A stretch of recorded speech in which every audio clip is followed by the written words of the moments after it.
Indeed, Dr. Titinan, and thank you for the invitation today. It's a delight to be here.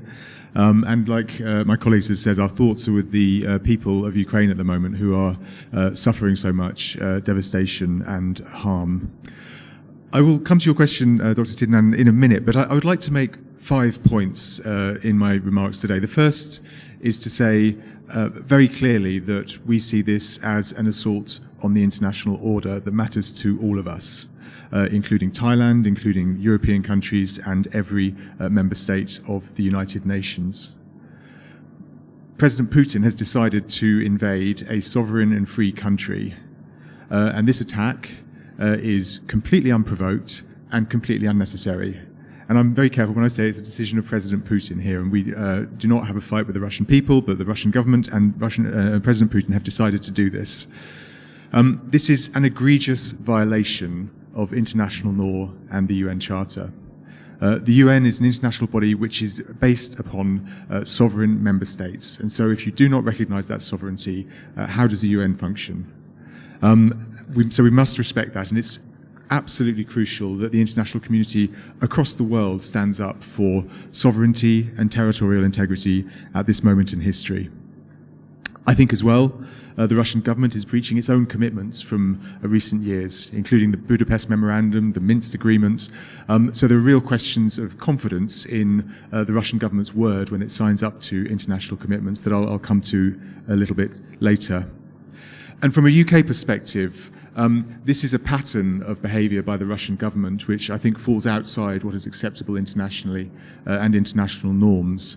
So, for example, we had an attack in 2006 in the Ukraine using polonium, a highly radioactive material, on Alexander Litvinenko, which left traces of this material in public transport, in restaurants. It was a highly reckless attack which, of course, killed Alexander Litvinenko. We had nerve agent used against the Skripals in 2018. We've seen malign cyber attacks coming from Russia, as well as the international action that we've heard about previously in Georgia, previously in Ukraine. I would add Syria to the list as well, where we have here a government that is increasingly willing to go outside international norms of behaviour. And I think the brazen attack on a sovereign, free, independent state is a further example of this. And it means that the international community cannot allow this behaviour to go unchecked. My second point is that in the last 2 weeks we've seen an extraordinary degree of unity across the world, and I think this goes partly to answer your question, Dr. Titinan. We heard about unity within the EU earlier, but actually the unity goes a lot beyond this. And right now, Foreign Secretary Liz Truss is actually in the US. I think we had the Polish Prime Minister and other Visegrad countries in the UK earlier this week. We had the Dutch Prime Minister, the Canadian Prime Minister. Many countries are working together to condemn the Russian attack and to force Russia to withdraw and de-escalate. And we've seen this in a variety of fora. The UN General Assembly vote last week had over 140 countries agreeing to deplore Russian action, to call on Russia to withdraw, and reasserting the UN's commitment to Ukraine's sovereignty, which is a very important signal.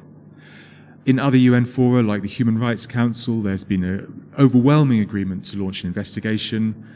Over 30 countries have referred Russia to the ICC for an investigation into war crimes. The OSCE has launched an investigation, again with an overwhelming number of member states. And the Council of Europe has suspended Russia. So there is a degree of unity in response to this, which is very striking. And I think this answers your question in terms of future relationships. The UK is obviously not a member of the EU anymore, but these are fundamental principles that we all share that are being challenged, and we need to work together, and that is exactly what has been happening. My third point is to describe a little bit what the UK is doing in response, which is very closely coordinated with our partners. And we have an objective is clear, it's to make Russia de-escalate and withdraw. To do this, we are providing a lot of support for Ukraine, and that includes defensive military support. We've trained 22,000 soldiers and supplied anti-tank missiles. It includes economic support of over £100 million in aid, as well as hundreds of millions of pounds of humanitarian support as well. So that is a key part of this, helping Ukraine to defend itself and supporting the Ukraine economy. We're also working to isolate Russia internationally, which we're doing in the UN and the other organizations I've mentioned. So there will be a big political price and political pressure on Russia to withdraw. And we're also working hard on sanctions and other measures to ensure that Russia pays the maximum price for this. So to give you a few examples, over 3 million Russian companies are now unable to raise capital in the UK. We've sanctioned over 200 high-priority individuals, including President Putin and Foreign Minister Lavrov. We've cut off Russian banks who have assets of over £250 billion in the UK. We're going to phase out Russian oil imports by the end of this year. We've banned Russian aviation from the UK. The list goes on. And this is both an effort to maximize the price that Putin needs to pay for his efforts. It's aiming to reduce the ability of Russia to finance its war of choice. But also, I believe this sends a very strong signal to any other country around the world who's maybe planning in the future, now or later, to do something similar, that the cost of this type of action will carry a very heavy price. And that's why the international unity is so key. The other thing we're trying to do with our partners is, of course, to reinforce NATO with more deployments, particularly on the eastern flank, precisely to deter the action that my Polish colleagues has alluded to. My fourth point is that we need to be very aware of disinformation, again, as my Polish colleague has mentioned here. And this is, I think, a very prominent feature of the war that's going on at the moment, the degree to which the Russian government is putting out information that is false. And what does that mean for us? So, for example, for weeks and months before the attack 2 weeks ago, the Russian government was insisting at top leadership level that it was not going to invade Ukraine. And throughout this period, the UK and other governments were sharing intelligence saying the situation on the ground is such that it is very, very likely that Russia will invade. It's, what Russia is saying is completely the opposite is what's happening on the ground. So I think this draws into question whether Russia is sincere about taking forward a diplomatic track. Certainly before the invasion, it was clear that their actions were not consistent with their words. So I think we need to be very careful in terms of judging Russia by its actions, not just what it says.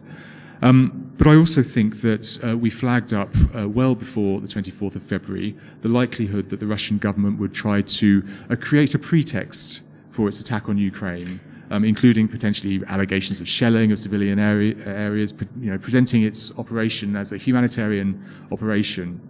And of course, that is exactly what Russia did, completely baseless allegations about Ukraine shelling its own citizens, and really as a pretext for an attack. And I think my conclusion from this is both we need to question Russian sincerity on the diplomatic track while these actions are taking place, but also be very cautious about the information coming out. And even in the last 24 hours, we've seen allegations by Russia about biological and chemical weapons that the US has stringently denied. I worry that this may be simply trying to create another pretext or even a retrospective pretext for the actions it's already taken. And my fifth and final point is that I believe this campaign of disinformation also extends to Russian statements about NATO. NATO is not an expansionist organization. It's an organization of sovereign countries who decide with NATO members who joins. It is a defensive alliance.